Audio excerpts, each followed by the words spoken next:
Again, it's always a good time. Glad you came. Hunger Games. And Zedd. A ton of Zedd. Spectrum, then I Don't Like You, then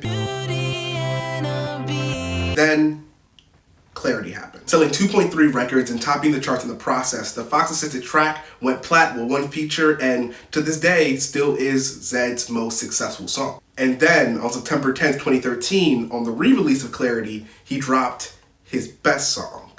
That's Tayo and Can You Stay the Night?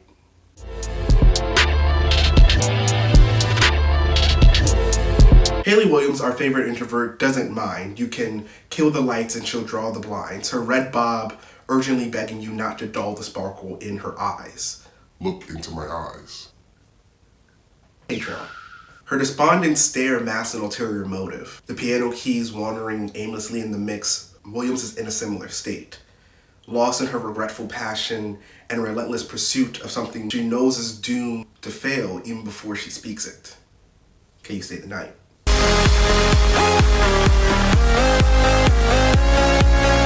Give her her tens. Give her her tens. Give her what she's that's one thing about me. I give tens where tens are due. This Stay the Night is the off again, on again lovers, exes trope at its most familiar, as far as I'm projecting. Are you gonna stay the night is less of a question and more of an accelerant, wetting your lips into an oil sheen before you use your tongue as a match. Listen, we've all eaten from the garden despite the protest of those who care about our diet the most, but that doesn't make the juice any less slick. There's an illicit beauty in the last time, the last pint of ice cream, the last hit before the tea break that you're definitely not going to give up on 2 days in because you had to send too many emails one day, and looking over the edge and forming a parasocial relationship with the breeze. What Hayley is really asking here is to drop the act. That if we're gonna do this for the last time, this time let's dance with our demons with mead and weed in hand, a stage soaked in gasoline sweat, and the promise of an explosive finale. To let the infinite space that we built between our fingers go up in flames, if only one more time.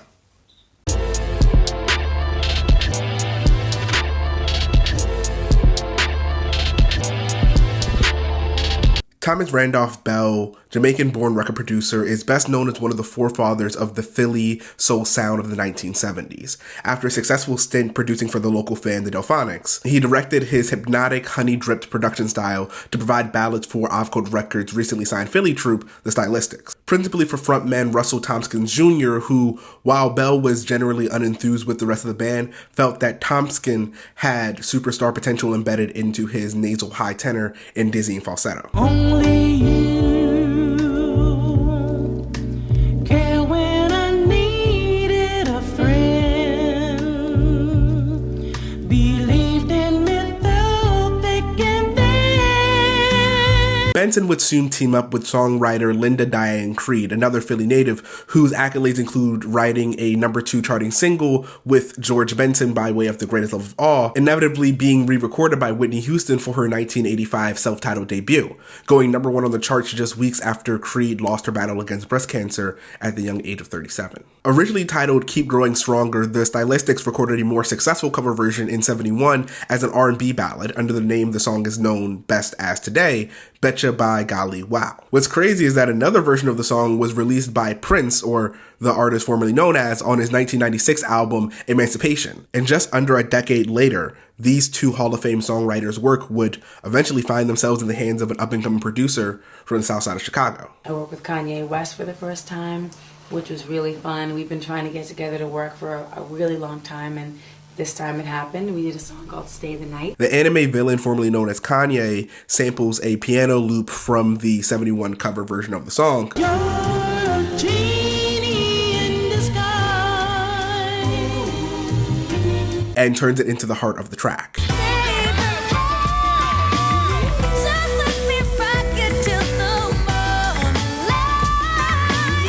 From what I can find out from our research of trying to get the album credits, it looks like Mariah has sole writing credit on this honestly criminally underrated deep cut off of Emancipation of Mimi, and with her pen she spills ink and melody the same way she spills herself onto her lover's corpse. Corpse? Torso. Yeah, Halloween. Spooky. Mariah Carey Stay the Night off of Emancipation of Mimi focuses on the protagonist, Mariah, facing the dilemma of spending a night with her ex-lover even though he is in another relationship. Mariah just cruises atop the entire track, spitting real bars like, but I don't want to play myself, like who would? I love how the song starts with "You're kissing me" and saying "I'm the one you need," and I love how the scene is just set in media res, and we are just experiencing the messiness full throttle as soon as we get it. Senpai? They start fucking, it was gross. Unlike the timidness of Haley, we grow here and we fucking. Okay? This time the stay the night comes from the opposite point of view, not necessarily being the beggar, but the bag. And how much stickier does the juice get indeed? This is too many metaphors. Songs I was faithfully banging in 2006 include So Sick, Don't Forget About Us, When I See You. And the main question I always have when I think about it is, why did I like all these songs when I was a literal Sexless child. You know sometimes it be like that, baby. all these admissions of love lost and infidelity, grown and sexy shit, and I was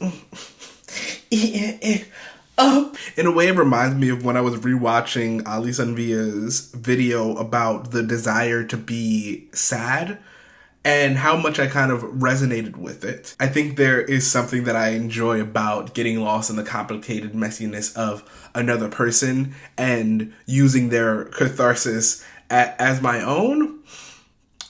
Sue me, I'm an American. At the end of the day, I had no business singing these grown and sexy anthems at my age, but I still enjoyed being those characters. I still do enjoy being those characters. It wasn't so much a desire of sadness, maybe, as it was a desire to yearn. Like Neo in Snow, arrested in my bathtub like Fantasia, waiting for you to hit me back on my XL. And now, sports.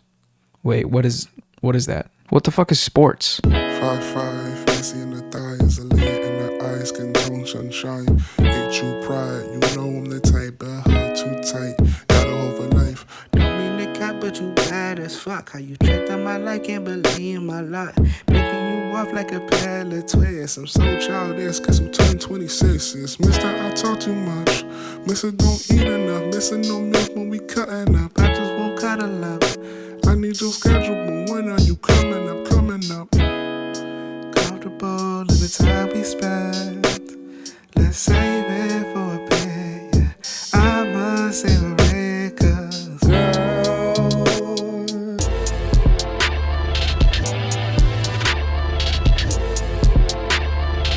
To think back to 2011, when the internet debuted their first project, Purple Naked Ladies, it seemed unlikely that the 5-member group of Sid the Kid, Matt Martians, Patrick Page II, Christopher Smith, and Steve Lacy. Can you be quiet? Whoa. Do you see how that's incredibly offensive?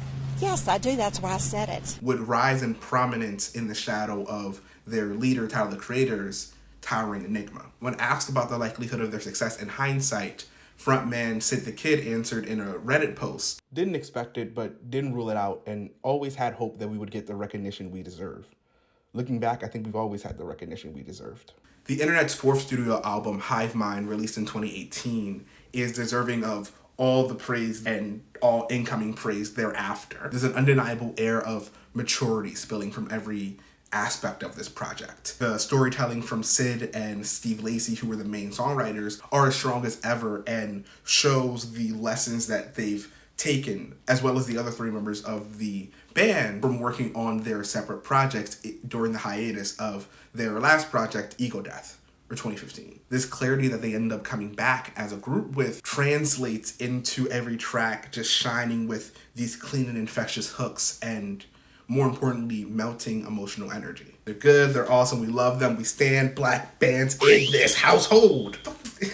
There's no better example of this than in the internet's rendition of Stay the Night, done completely by Sid and Steve. This very kind of bare bones guitar track. I'm feeling kinda juiced up,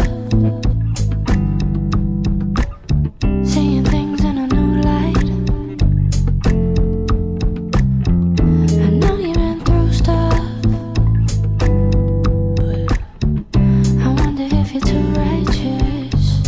unlike the previous two songs that we've talked about today, this sentiment is more towards safety than desire. Focused on a loved one who, through recent life experiences, has begun to harden their shell. A feeling that, especially in today's climate with what the fuck, I'm no stranger to. In their lyrics, Syd meets this pent-up angst and aggression with not indulgence or dismissal, but by offering the only thing possibly they can: space. Maybe you should stay the night. Maybe you should stay the night. Maybe you should stay the night. Why don't you stay the night? Baby, just stay the night.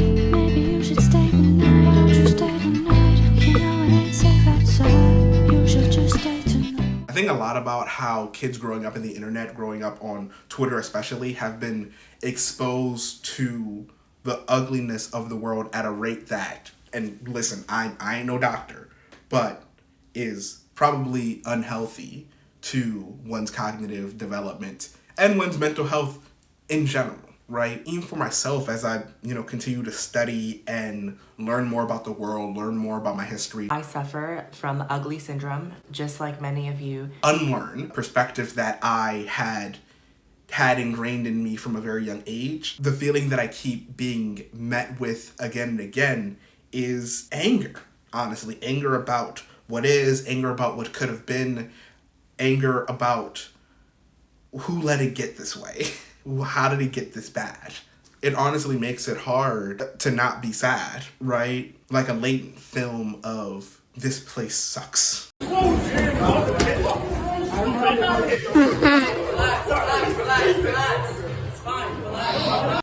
And I've had friends who felt like that, who couldn't see past all the shadows of humanity, of themselves, and that's a scary place to be.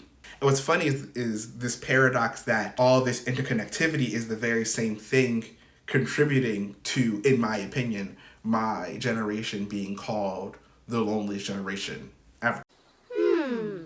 Funny. Yes, but not funny, haha. Funny weird. Because even though we have Uber and Facebook and free Wi-Fi at Starbucks, Reaganomics and late-stage capitalism, the commodification of not only housing, but just needs in general, makes it so we are constantly isolating ourselves. And we are, in a sense, being squeezed into isolation, making us feel like the only safe place we have is inside of our own head, and that the way that it must be, the natural way to deal with our problems, has to be dealing with your grief, your anxiety, your mess all by yourself. And it's not. We're supposed to be a sisterhood. Like, that's not the way that life needs to be. I don't think that's the way the life should be, honestly. I don't believe in aspiring necessarily towards individualism. I think that's probably is what has gotten us into the majority of the problems that we have. I used to be a stoic, spoiler,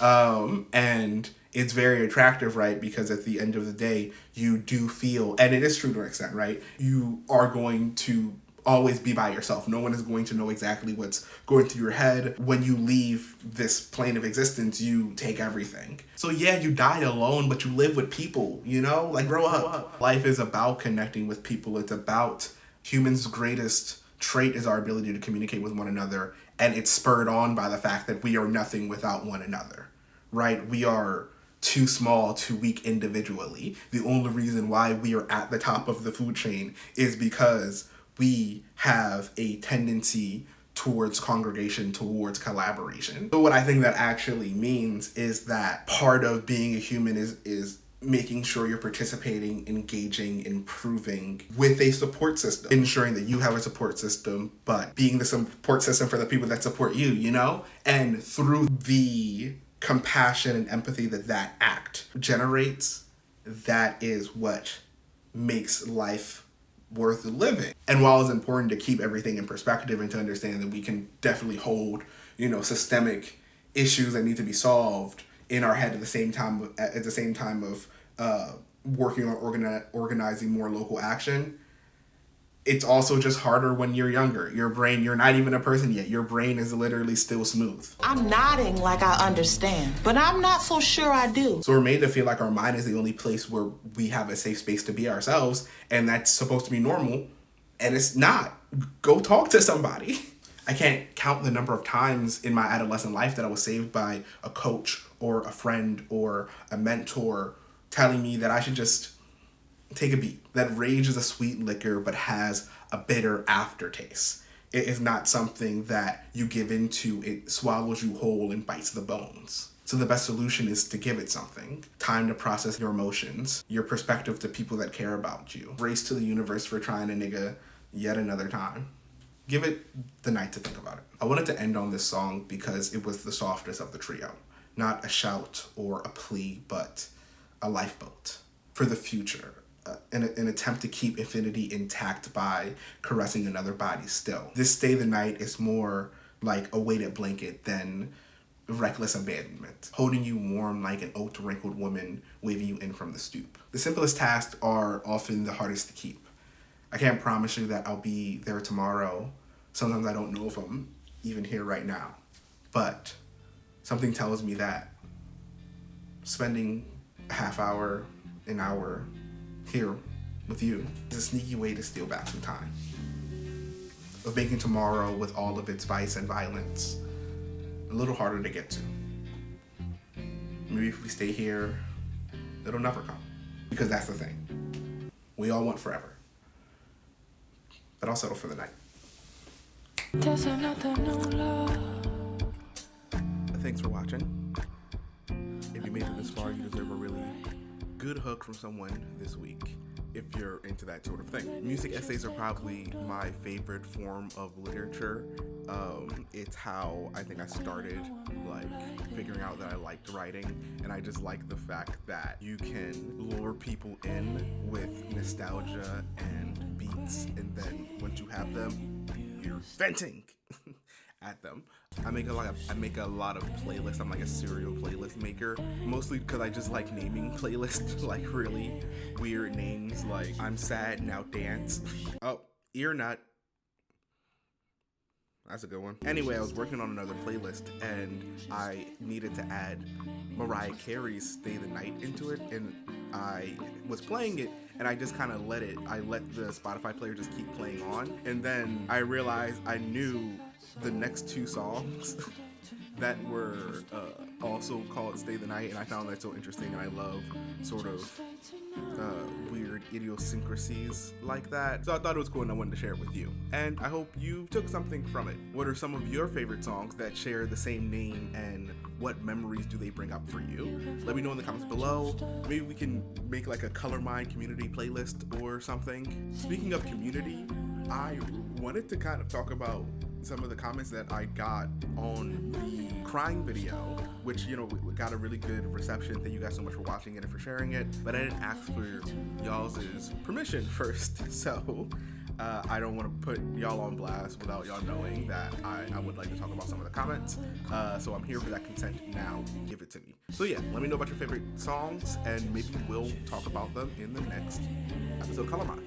And I wish I could stay the night with these amazing Color Minds: Michael Toothtaker, Villain in Glasses, Sacred Griffin, Eric's Blue, and What's the Question, because I'm sure we would have great conversations about our esoteric music takes.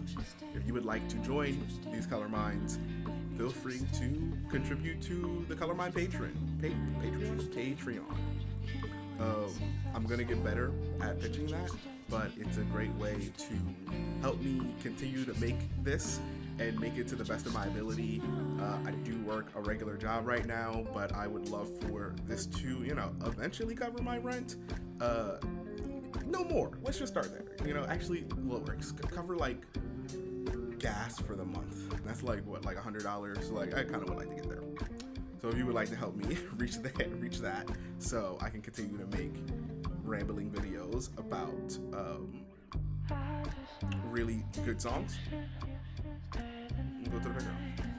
And as always,